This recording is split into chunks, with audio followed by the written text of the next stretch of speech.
Hello, gap blatting people. UnknownReloader here, and I have heard the word. As I was watching a video from Ian McCullum of ForgottenWeapons.com, who is left-handed by the way's channel, on the Bloke on the Range's 10-shot 1 MoA group, but with your average, not a PRS rifle, not a bench rest gun, a field rifle. And I got to thinking that maybe he's trying to illustrate the point that that's going to be a pretty hard thing to do for your good kind of light-ish weight. He said under 10.5 pounds and under, kind of that, mid-weight rifle. There's not a lot of them that can hold together a good 10-shot group unless you're really lucky. And I got to thinking, do I have anything in that category that would possibly shoot a 10-shot 1 MoA group? But there is one the nerds fear. One that won't be denied. One that's always ready to shoot a nice group. And it's called a BCM stainless upper in the hands of somebody who actually knows how to shoot. So I thought about my good old 18-inch BCM upper here, of course thrown on an Aero precision lower, as Reddit would like.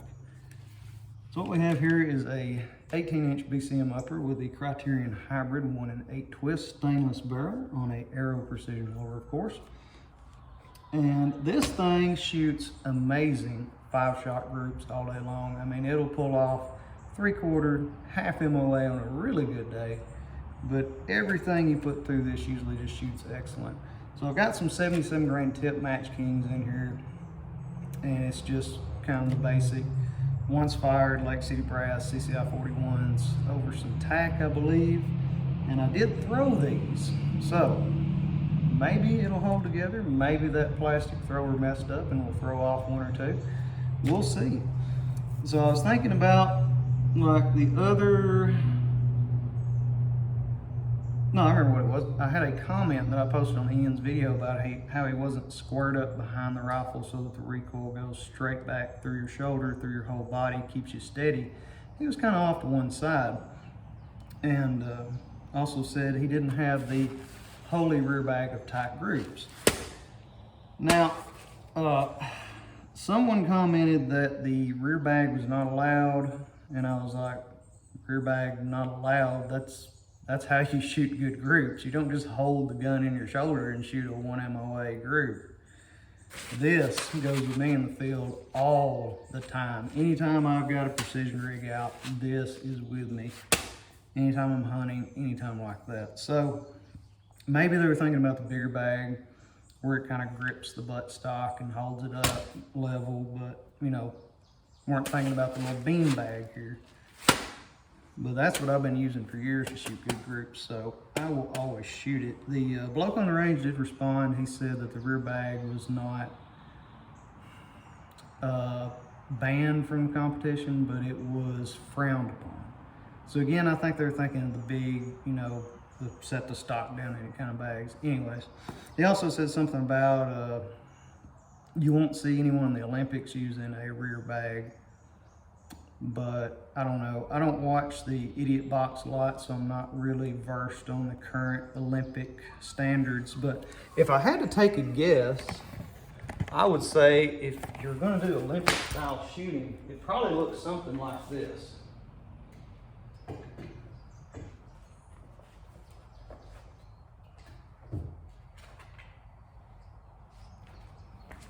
And he said with a sling.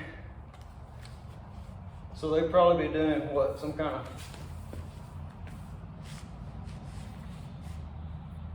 this style shooting right here, maybe with the arm, the dominant arm all chicken winged up like this. So I don't know. Like I said, I don't watch the Olympics, and I haven't seen any Olympians in my cow pastures or in the bean fields that I frequent. So let's get to some real field shooting. Even though we're on concrete, we do look out over the field here. Let me go ahead and put my hearing protection in. and we'll see what this baby can do. Earlier today, I just got it re-zeroed since it's getting a little hotter outside. You did re-zero for the summer season on your precision stuff, didn't you?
So there's 4, right?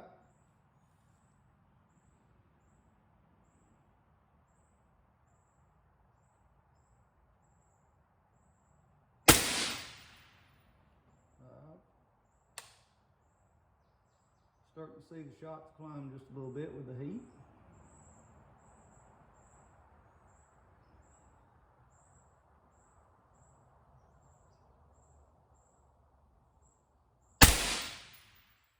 And the pasty just got shot off. So we'll try and shoot for the center of those bullets. This will make it interesting.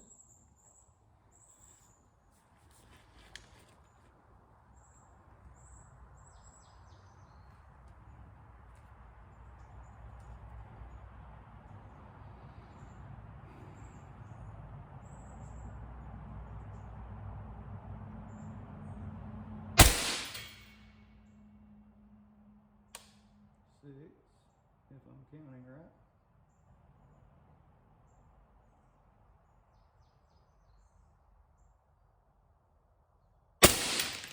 7.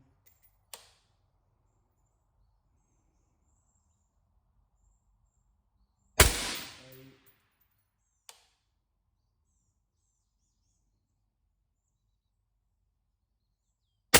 9.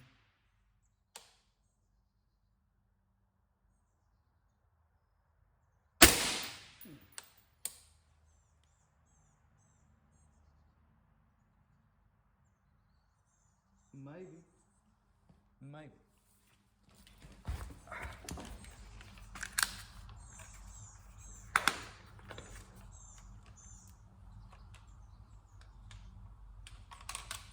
Might pull about that work. There you go. All right, let's go. Hopefully the camera won't overheat again.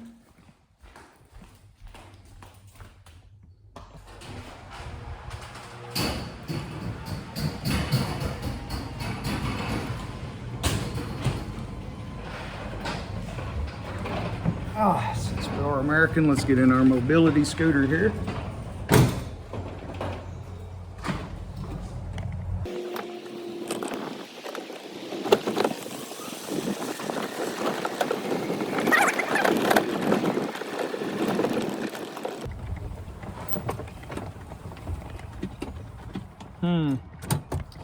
We're losing the pasty halfway through. That's about average.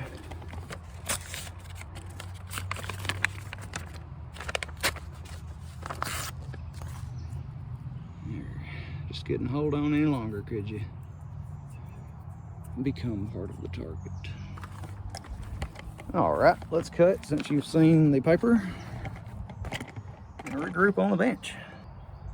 Alrighty, so back on the bench here, and I know you said do not use calipers, use a ballistic app, but go ahead and disqualify me and give that prize money to someone else, because chivalry alone is enough to tempt me, sir.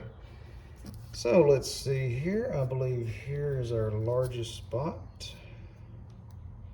And what do we got here? Yep, that's definitely smaller. So we'll measure from the largest outside to outside. Make sure we get all these flyers in here.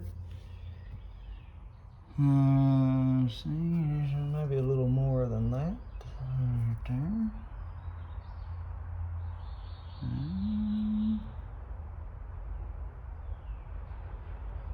All right, that looks like giving a generous amount on the outside edges. Would you concur? So if we take our 1.256, come over here to our little calculator here. 1.256 minus 0.224. Well, lay me down slow and easy. That is technically in under 1 MoA 10-shot group from our Reddit special. Oh, we did it, Reddit. We did it again.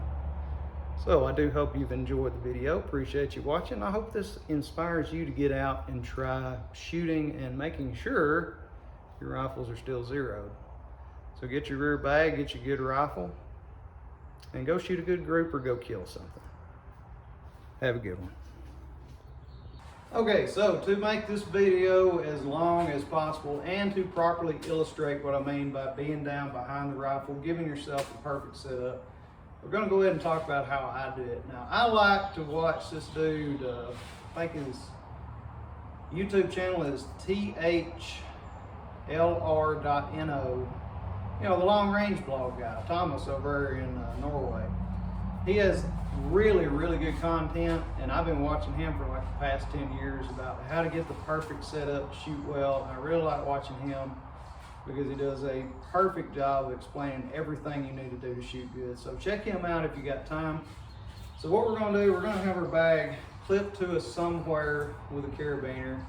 So that way, when we're like, there's something I want to shoot, I flip the bag goes down, the rifle comes off, bipod out, go in front, yep, straight down on the rifle, pick the bag up, bag's in under there. I'm looking at my wind. Is the wind good? Okay. How far is it away? Down my elevation. I'm on target. I'm straight behind the rifle. I'm trying to get it up to where I need it to be. Don't try and scrunch down on it if you got a low bipod. Bring that thing up and get it where you can work with it. And when you're comfortable, exhale and press. So that's what I mean by rear bag and behind the rifle and all that for field shooting.